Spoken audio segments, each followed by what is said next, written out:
In the beginning, I didn't know what I didn't know.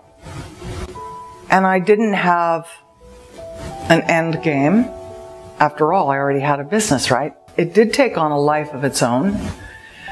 And I did end up dedicating more and more time to it. And I was completely committed to the success of our new baby, Dansko.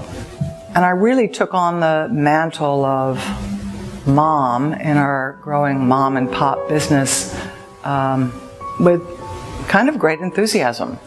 Most of the employees that we hired knew nothing of the shoe business. We didn't either.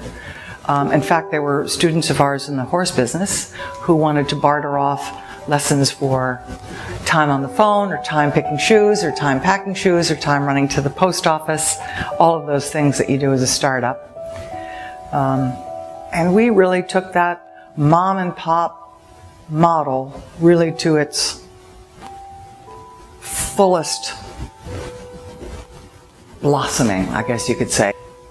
And I had this, oh crap moment when I thought the whole house of cards was tumbling down. That I couldn't live into my promises, that we wouldn't be able to deliver on time, that it was getting harder and harder to be competitive buying product produced in Europe. We were approaching that magic 100 number, right, that you hear about. 100 employees, or $100 million, or 100, whatever that is. But there's a myth out there that whenever you approach that number, whatever skills and personality traits, whatever brought you to that number as an entrepreneur was going to be the death of you. That those skills were not transferable into a larger mid-sized business or a large company.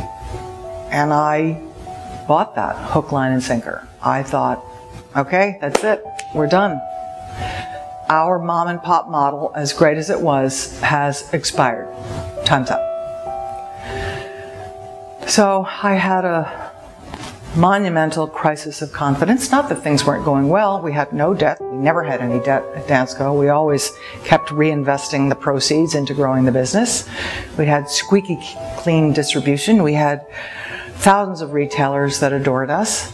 And here I was at a moment of panic that we couldn't take Dansko to the next level. And it's sort of like homeschooling your kids. You teach them all you know until that day when you realize that you got nothing more to teach them.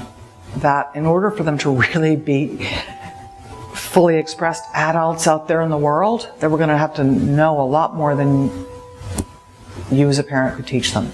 And it also happened to be the time when large companies were eyeing small companies. Mergers and acquisitions were all the rage. This was in the mid-2000s.